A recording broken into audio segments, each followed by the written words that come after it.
Со пари од УСАИД реновирано училиштето во Светениколското село Ерџелија. Листа на локална самоуправа и УСАИД завршуваат успешно во би рекол прва фаза во која што ги вградуваме прозорите и комплетно сето оно што е прозорите.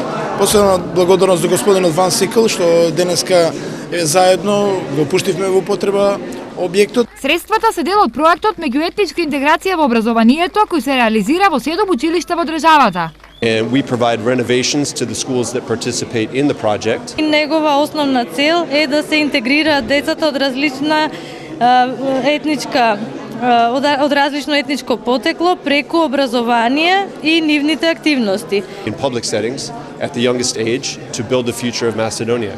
Ова е почеток, но не и крај на соработката меѓу војската на Америка и општина Свети Николе. Ќе имаме нови проекти, имплементација и понатамошна поддршка на УСАИД на овој проект, а ние како единица на локална самоуправа исто така ќе го пратиме и ќе го финансираме и ќе учествуваме во сите овие добри активности кои што се спроведуваат на терен од страна на УСАИД и од страна на американската влада. Годишно за реализација на проект за меѓуетничка интеграција американската амбасада издвојува $300,000. Досега на ниво на држава преку овој проект инвестирано во 48 училишта.